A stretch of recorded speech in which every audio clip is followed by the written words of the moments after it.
Hey guys, welcome back to the channel. So a couple videos ago, I pulled this K&N air filter out of the ZX10, and today we are gonna clean it.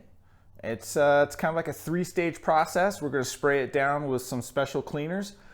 We're gonna let it sit for about 10 or 15 minutes, and then we will use hot soapy water and wash it. Then we'll let it dry and treat it with some fresh oil.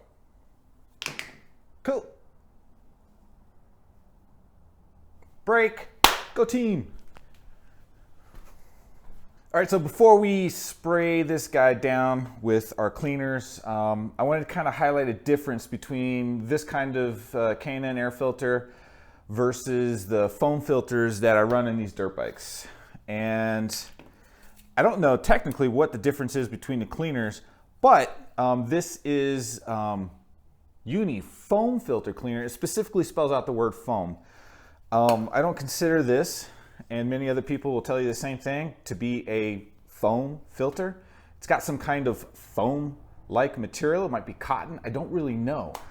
But, and I'm sure there's probably nothing wrong with using a foam filter cleaner on these K&N cleaners, or air filters, I should say. And I've also got some PJ1 foam filter. It would probably be okay. But I've also got some K&N Power Clean, which is supposed to be safe for using on K&N filters, but also like hard surfaces like metal and whatnot. It's kind of an all-purpose cleaner that works on cotton. And it specifically says cotton on the back of the box. So I'm gonna go with, these are using cotton. And what's different between cotton and foam? I don't know. But I went ahead and got some K&N air filter oil. And I'm going to go ahead and use this K&N Power Clean because I already had it. And you hope it's safer for the K&N air filter since it's made by K&N and it's their product. Hopefully it's safer and better for it than like the foam filter. I do know that you want to be careful with, even with your foam filters, which is what we run in these dirt bikes, you want to be careful with what you use to clean those. For example, you don't want to use like brake cleaner or any kind of like contact cleaner because it will literally ruin the foam material, and that filter will not do a good job from that point forward. It'll be clean, but it'll also be worthless. Okay, we've got our filter, we've got our cleaner, and I'm just going to spray a really generous portion on both sides of the filter.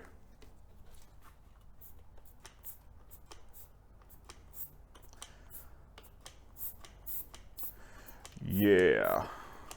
Yeah. Yeah. I don't know why I'm saying yeah.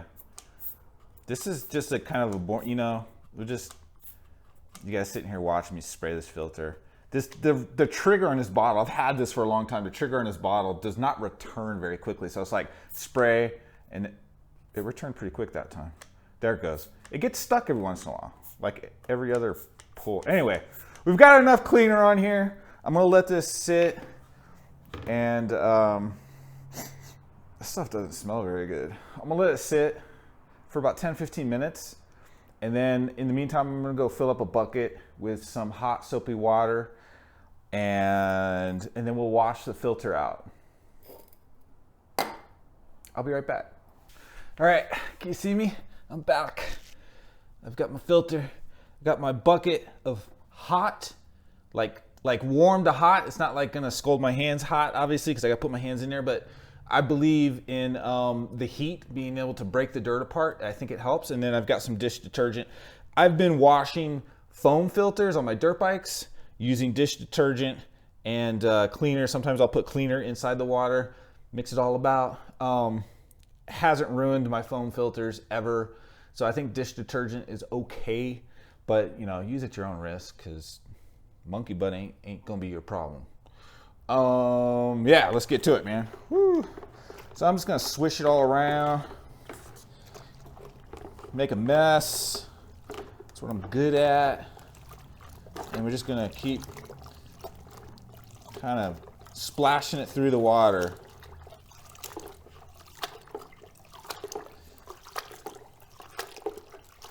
And this water's starting to look pretty dirty.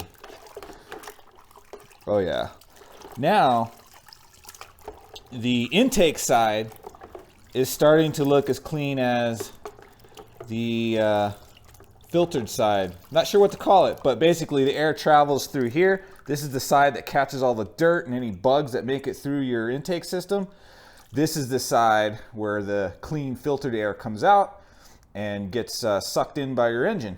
And now both sides are starting to look about the same, pretty clean. So I'm digging that.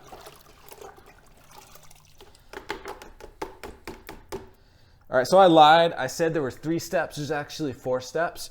The third step, this is step 2, right? So step 1, we sprayed the cleaner both sides. We let it sit for about 10-15 minutes. Step 2 is this. We're washing it in some hot soapy water.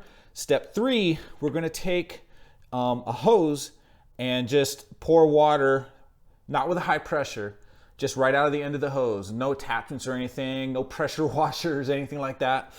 And then we're just going to spray water from the clean side through and out the intake side. And you want to make sure that you pay attention to the direction of airflow, because you don't want to push any dirt that might still be in the filter through the filter, because then you're just kind of creating a passage for dirt in the future to just kind of pass through the filter. So we want to push it out in the opposite direction that the air actually flows.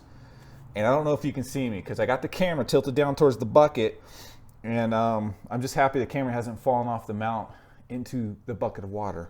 I would also recommend wearing gloves, because a lot of these cleaners and oils, they're not good for your skin. Do as I say, not as I do. That's what I tell my kids. All right, guys, it's the next day. I let the filter dry overnight in the house because it's kind of chilly in the garage, and I've got my Monkey Butt Rides hoodie back on because yesterday it was gorgeous. It wasn't that chilly out here.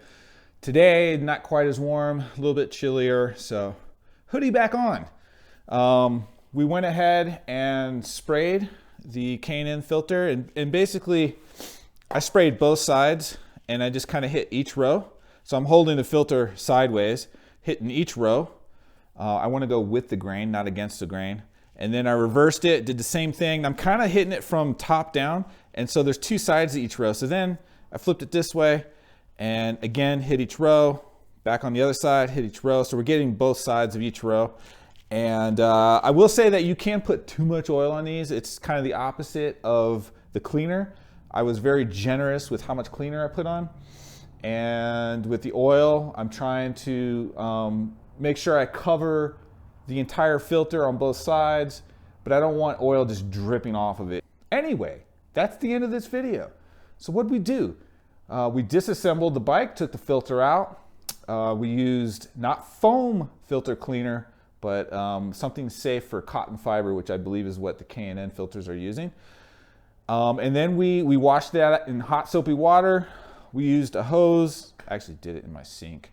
Used a hose, not at high pressure, and just washed the filter out in the opposite direction of airflow. That's important. And then we let it dry overnight.